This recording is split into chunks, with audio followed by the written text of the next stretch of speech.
Hi friends, എല്ലാ പേർക്കും ഷീബാസ് കിച്ചണിലേക്ക് സ്വാഗതം. ഇന്ന് ഞാൻ വന്നിട്ടുള്ളത് 1 കപ്പ് റവയും 1/2 കപ്പ് ഗോതമ്പ് പൊടിയും ഉണ്ടെങ്കിൽ വളരെ ഈസി ആയിട്ട് നമുക്ക് തയ്യാറാക്കി എടുക്കാൻ പറ്റിയ നല്ല ടേസ്റ്റിയും സോഫ്റ്റുമായിട്ടുള്ള ഒരു സ്നാക്സിൻ്റെ റെസിപ്പിയുമായിട്ടാണ്. വൈകുന്നേരം ചായയുടെ ഒരു 10 മിനിറ്റിൽ തന്നെ നമുക്കത് തയ്യാറാക്കി എടുക്കാൻ പറ്റും. എല്ലാ പേരും ഒന്ന് ട്രൈ ചെയ്ത് നോക്കണം.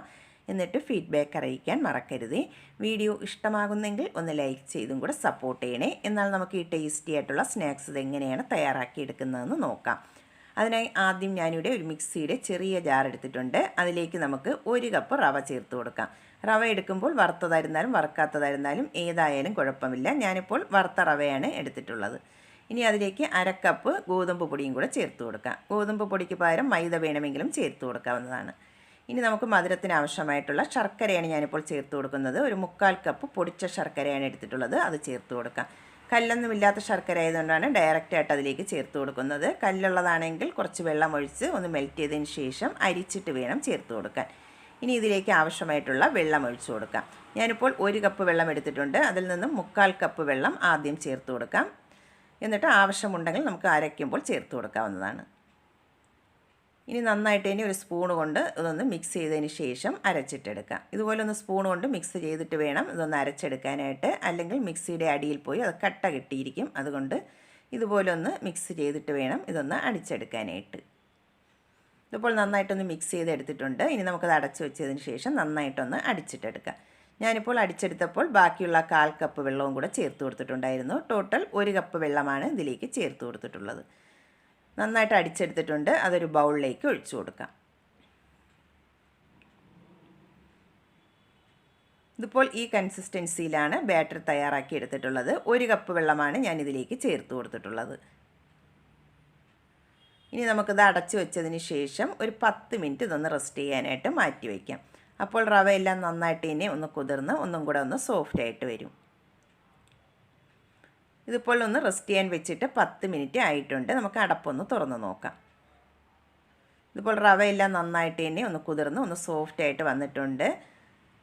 ഈ കൺസിസ്റ്റൻസിയിൽ വേണം ബാറ്റർ തയ്യാറാക്കി എടുക്കാനായിട്ട്. കട്ടിയായിട്ട് തോന്നുന്നുണ്ടെങ്കിൽ കുറച്ച് വെള്ളവും കൂടെ ചേർത്ത് കൺസിസ്റ്റൻസി റെഡിയാക്കി എടുക്കാവുന്നതാണ്. ഞാനിപ്പോൾ വെള്ളമൊന്നും ചേർത്ത് കൊടുക്കുന്നില്ല. ടോട്ടൽ 1 കപ്പ് വെള്ളം മാത്രമാണ് ചേർത്ത് കൊടുത്തിട്ടുള്ളത്. ഇനി നല്ലൊരു ഫ്ലേവറിനായിട്ട് നമുക്കതിലേക്ക് ഒരു 1/2 ടീസ്പൂൺ ഏലക്കാപ്പൊടിയും കൂടെ ചേർത്ത് കൊടുക്കാം. ഇനി മധുരം ഒന്ന് ബാലൻസ് ചെയ്യാനായിട്ട് ഒരു 1/4 ടീസ്പൂൺ താഴെ ഉപ്പും കൂടെ ചേർത്ത് കൊടുക്കുന്നുണ്ട്. എന്നിട്ട് നമുക്ക് നന്നായിട്ട് ഒന്ന് മിക്സ് ചെയ്തിട്ട് എടുക്കാം. ആ ബേക്കിംഗ് സോഡയും ഏലക്കാപ്പൊടിയൊക്കെ നന്നായിട്ട് എല്ലാ ഭാഗത്തും ആകത്തക്ക രീതിയിൽ നന്നായിട്ട് ഇതൊന്ന് മിക്സ് ചെയ്തിട്ട് എടുക്കണം. ഇതിപ്പോൾ നന്നായിട്ടൊന്ന് മിക്സ് ചെയ്തെടുത്തിട്ടുണ്ട്. ലാസ്റ്റ് അതിലേക്ക് നമുക്ക് നെയ്യിൽ വറുത്തെടുത്തിട്ടുള്ള തേങ്ങാക്കൊത്തും കൂടെ ചേർത്ത് കൊടുക്കാം. ആ നെയ്യോടുകൂടി തന്നെ അതിലേക്ക് ചേർത്ത് കൊടുക്കാം.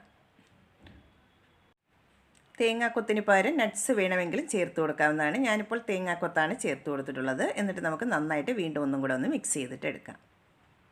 ഇതിപ്പോൾ നന്നായിട്ട് മിക്സ് ചെയ്തെടുത്തിട്ടുണ്ട്. സ്നാക്സിനുള്ള ബാറ്റർ ഇവിടെ റെഡിയാക്കി എടുത്തിട്ടുണ്ട്. ഇനി നമുക്കിത് എങ്ങനെയാണ് തയ്യാറാക്കി എടുക്കുന്നതെന്ന് നോക്കാം. ഞാനിവിടെ ഓയിലൊന്ന് ചൂടാക്കാൻ വെച്ചിട്ടുണ്ടായിരുന്നു. നന്നായിട്ട് ചൂടായി വന്നതിന് ശേഷം നമുക്കതിലേക്ക് 1 സ്പൂൺ മാവ് അതിലേക്ക് ഒഴിച്ചു കൊടുക്കാം. മാവ് ഒഴിച്ചതിന് ശേഷം ഒരു മീഡിയം ടു ലോ ഫ്ലെയിമിൽ വെച്ചിട്ട് വേണം ഇതൊന്ന് ഫ്രൈ ചെയ്തെടുക്കാനായിട്ട്. അല്ലെങ്കിൽ ഇത് പുറം കരിഞ്ഞിട്ട് അകം വേഗത്തില്ല. നമ്മൾ റവ ചേർത്ത് കൊടുത്തിട്ടുള്ളതുകൊണ്ട് പുറം പെട്ടെന്ന് കരിഞ്ഞു പോകാനുള്ള ചാൻസ് ഉണ്ട്. അതുകൊണ്ട് ഒരു മീഡിയം ടു ലോ ഫ്ലെയിമിൽ വെച്ചിട്ട് വേണം ഇതൊന്ന് ഫ്രൈ ചെയ്തെടുക്കാനായിട്ട്. മുകൾ ഭാഗം ഇതുപോലെ ചെറുതായിട്ടൊന്ന് പൊങ്ങി വരുമ്പോൾ നമുക്ക് മുകളിലായിട്ട് കുറച്ച് ഇതുപോലെ ഓയിലൊന്ന് സ്പ്രെഡ് ചെയ്ത് കൊടുക്കാം. ഒരു വശം ഫ്രൈ ആയി വന്നിട്ടുണ്ട്. നമുക്കിനി മറിച്ചിട്ട് കൊടുക്കാം. ഇനി മറിച്ചിട്ട് മറുവശവും കൂടെ നന്നായിട്ട് കളറെല്ലാം ഒന്ന് ചേഞ്ചായി വരുന്നതിൽ ഒന്ന് ഫ്രൈ ചെയ്തിട്ട് എടുക്കാം. ഇതിപ്പോൾ 2 വശവും നന്നായിട്ട് ഫ്രൈ ആയി വന്നിട്ടുണ്ട്. ഇനി നമുക്ക് എണ്ണയിൽ നിന്നും കോരി മാറ്റാം. ഒരെണ്ണം ഇവിടെ റെഡിയാക്കി എടുത്തിട്ടുണ്ട്. ബാക്കിയുള്ള സ്നാക്സും നമുക്കിതുപോലെ ഒന്ന് റെഡിയാക്കിയിട്ട് എടുക്കാം. എല്ലാം ഞാനിവിടെ ഒന്ന് റെഡിയാക്കി എടുത്തിട്ടുണ്ട്. നല്ല ടേസ്റ്റി സോഫ്റ്റുമായിട്ടുള്ള സ്നാക്സാണ്. ചായയുടെ കൂട്ടത്തൊക്കെ കഴിക്കാൻ നല്ല ടേസ്റ്റി ആയിട്ടുള്ള സ്നാക്സാണ്. എല്ലാ പേരും ഒന്ന് ട്രൈ ചെയ്ത് നോക്കണം. എന്നിട്ട് ഫീഡ്ബാക്ക് അറിയിക്കാൻ മറക്കരുതേ. വീഡിയോ ഇഷ്ടമാകുന്നെങ്കിൽ ഒന്ന് ലൈക്ക് ചെയ്തും കൂടെ സപ്പോർട്ട് ചെയ്യണേ. ആദ്യമായിട്ടാണ് കാണുന്നുണ്ടെങ്കിൽ പ്ലീസ് ഒന്ന്